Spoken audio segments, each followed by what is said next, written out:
Fala, meus queridos concurseiros. Professor Carlinhos, da Maticar Vídeos Matemáticos. Estamos aqui para a 34ª aula da playlist Desvendando os Mistérios da Banca CESP-Sebrasp. Nesta aula, eu estarei trabalhando com vocês funções trigonométricas, tá? Um assunto que eu apostaria bastante na prova.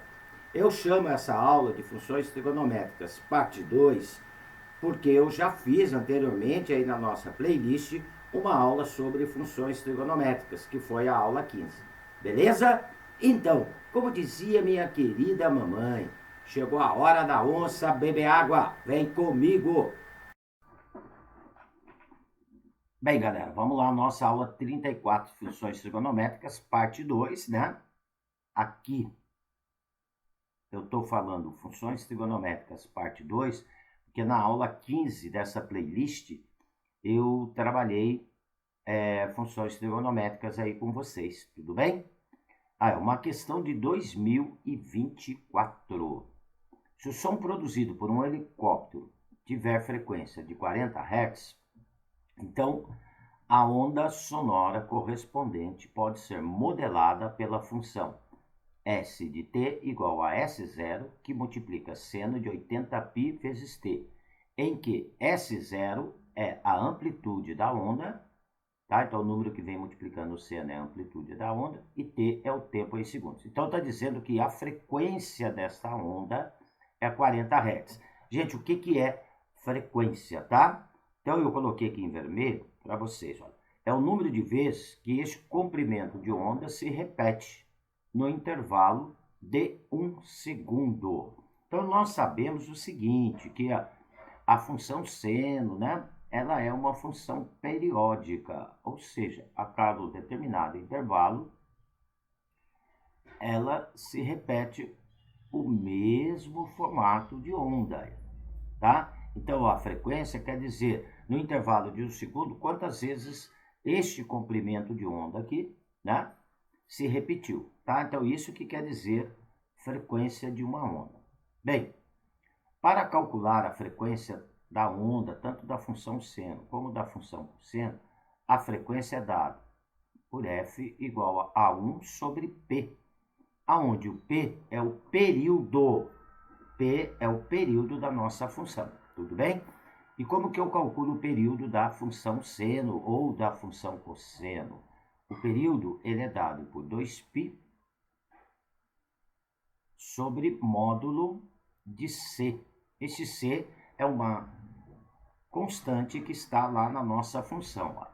A função seno, a sua forma completa seria da seguinte maneira: f de x igual a a mais b vezes o seno, isso em função de x, vezes o seno de cx mais d, tá? Aqui é a função completa.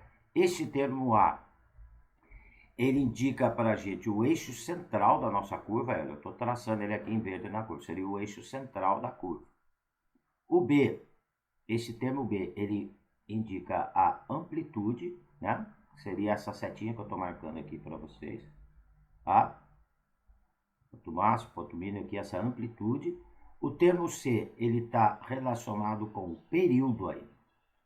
Ou seja, é aquele número que vai multiplicar a variável da nossa função. E o termo D é o deslocamento que ela tem em relação à origem do sistema cartesiano, tá?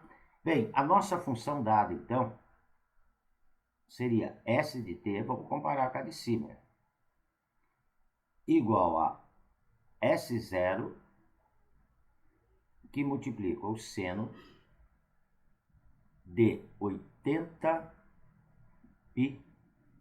vezes t. E fechou aqui. Então, observe que não tem o termo A. Olha bem, o termo A, se perguntasse aqui, né, onde que seria o eixo central, seria o zero.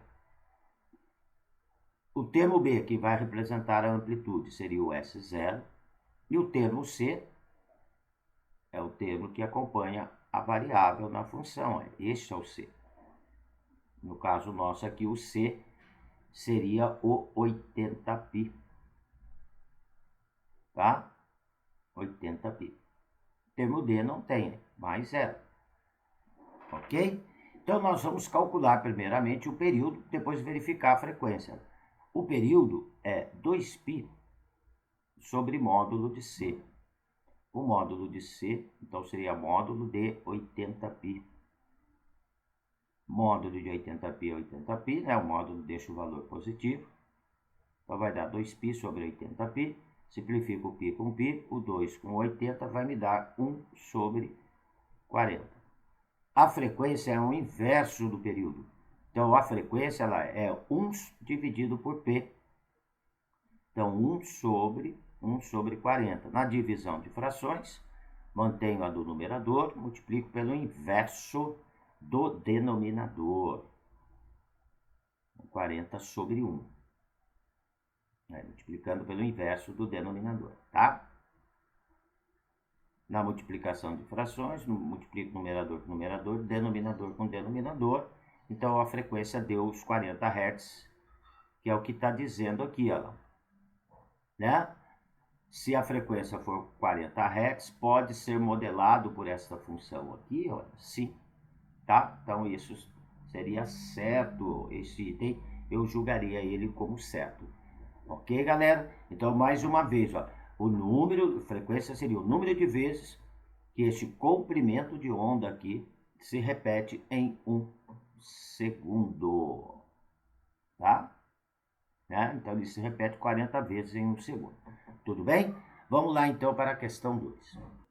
Aqui, a questão 2, prova 2018. A largura da faixa de areia de uma praia varia com o tempo devido ao movimento das marés. Em metros, a largura C da faixa de areia, em função do tempo T, em horas, é expressa por C de T igual a 30 mais 20 vezes seno de πt sobre 12, em que T é maior ou igual a 0.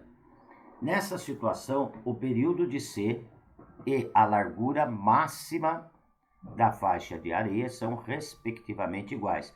Então, olha, esta função aqui, tá? C de T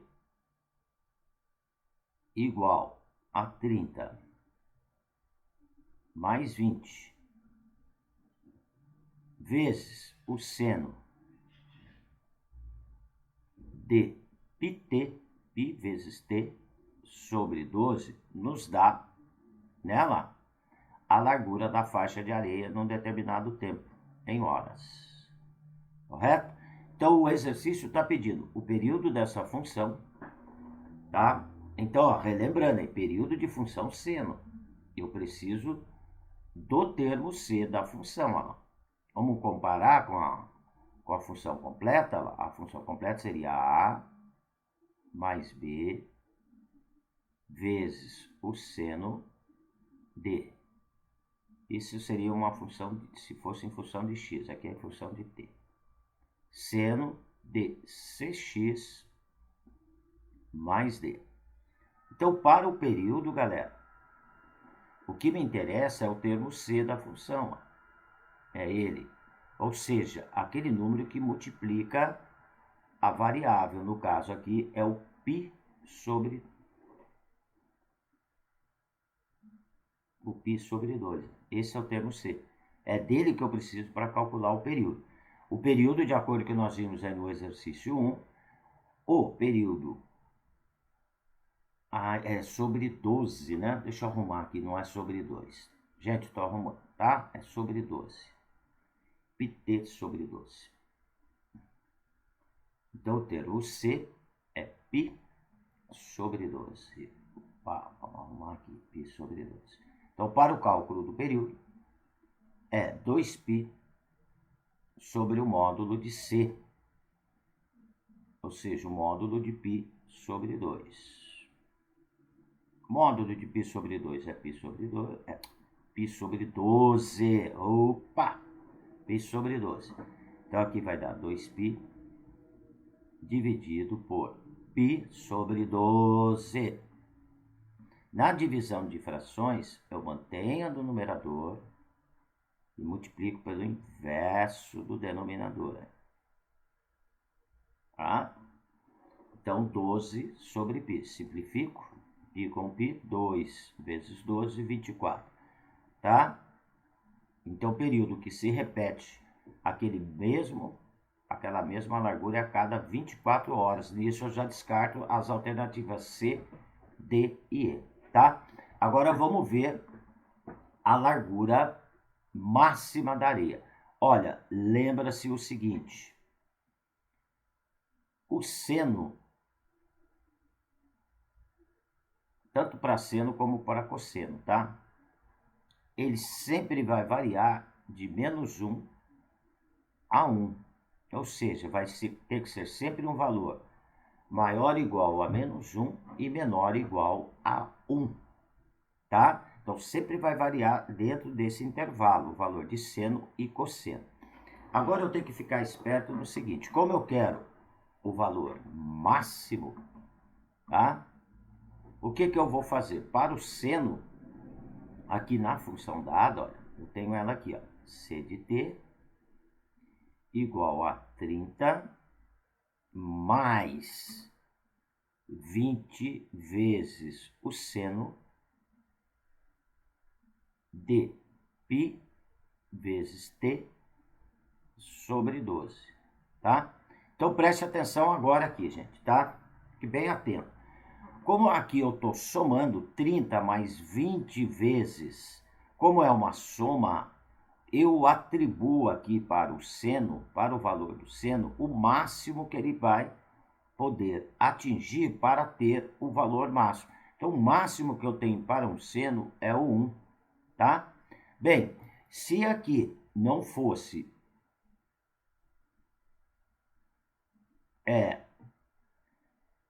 mais 20, fosse menos 20, então para ter o valor máximo, olha, se aqui fosse menos 20, ficar atento para isso, tá?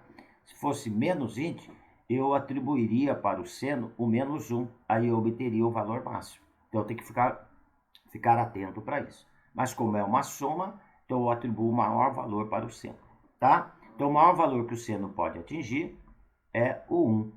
Aí fica tranquilo para ter o valor máximo dessa curva, que vai me dar a largura, tá?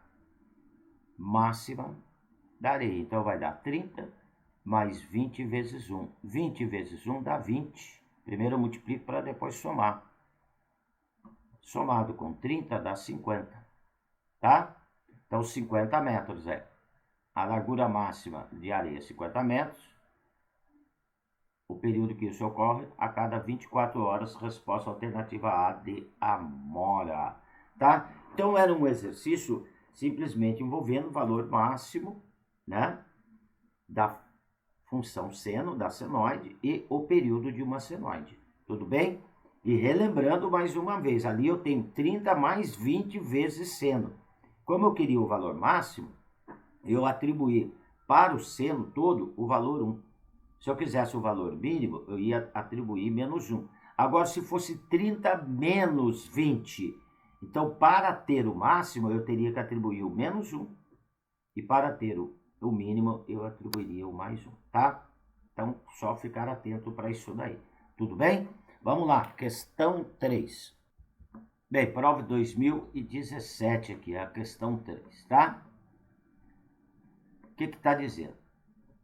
A figura precedente, ou seja, essa figura aqui, no sistema de coordenadas ortogonais x, o, y, representa a trajetória de um móvel em movimento circular uniforme no sentido anti-horário com velocidade angular ômega, em radiano por segundo. A posição da projeção em metros de um ponto dessa trajetória no eixo x chama-se elongação e descreve um movimento harmônico simples. A máxima elongação, chamada de amplitude, então a elongação é conhecida também como amplitude da curva, tá? Equivale ao raio do círculo do movimento circular. A equação que associa a elongação em função do tempo é expressa por E de t igual a A vezes o cosseno de φt, que é igual a A vezes o cosseno de φ0 mais ômega t, em que o φ0 e A são respectivamente, olha bem, já está dizendo quem são eles, olha, tá? O φ vai representar a fase, tá? E o a amplitude da elongação, ou seja, o número que vai multiplicar aqui a função, ele é a amplitude da elongação. Tudo bem? Tá? Tendo referência essas informações e considerando um móvel cuja equação de elongação seja e de t, já deu a função para a gente. E de t é igual a 6 vezes cosseno de π sobre 2 mais πt, julgue o item seguinte. A amplitude da referida elongação é igual a 3 metros. Gente, errado. Porque já está dizendo aqui, ó, que o A, ele representa a amplitude da elongação. Na função aqui, ó, ele já nos deu toda a dica. O A é o número que vai multiplicar aqui o cosseno. Então, o que eu vou observar aqui na função? Que o número que está multiplicando o cosseno é o 6, olha lá. Então, olha lá, o A, ele seria igual a 6, tá? Tudo bem? E aqui está dizendo que a amplitude da referida elongação é 3 metros. Não, seria 6 metros. Então, esse item aqui, eu teria que julgá-lo como quê? Como errado. Beleza, galera? Então, tá aí, ó. Aqui eu estou terminando mais uma aula aí da nossa playlist, né? Desvendando os mistérios da banca CESP-CEBRASP. Tá? Qualquer dúvida em algum dos exercícios explicados aí, por favor, deixe nos comentários, que eu teria o maior prazer em atendê-los, tá? Não esqueça que é importante dar um positivo aí no meu canal, né? Dar um like aí na nossa aula, para ajudar no crescimento do canal do Tio Carlinhos, né? E se inscreva para ter notificações de novas aulas, beleza, galera? Logo, logo estarei lançando mais uma aula dessa nossa playlist. Galera, um abraço com carinho do professor Carlinhos. Fui!